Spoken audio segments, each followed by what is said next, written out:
আল্লাহ যে উদ্দেশ্যে আমরা একত্রিত হয়েছি মাহবুদ আনতা আলিমুম বিযাত সুদূর, তুমি তো অন্তর্জামী, ভালো করে কেন আমরা একত্রিত হয়েছি, যে কাজের উদ্দেশ্যে এসেছি মাহবুদ, সেই কাজটি আল্লাহ তুমি সফলতা দান করো।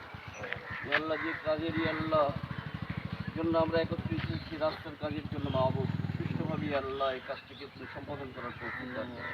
আল্লাহ যাদের ওসিলাই আল্লাহ এই কাজ হচ্ছে মাহবুব, তাদের ইহ জগৎ এবং পরজগতে আল্লাহ তুমি বরকত দান করো। আমরা যারা একত্রিত হয়েছি সকলকে আল্লাহ মাফ করে দাও। আল্লাহ আমাদের মধ্যে যার হাত পছন্দ হয় তার ওসিলাই আমাদেরকে কবুল করে নাও। সুবহান রাব্বিকা রাব্বিল ইজ্জাতি আম্মা ইয়াসিফুন ওয়া সালামুন আলাল মুরসালিন আলহামদুলিল্লাহি রাব্বিল আলামিন।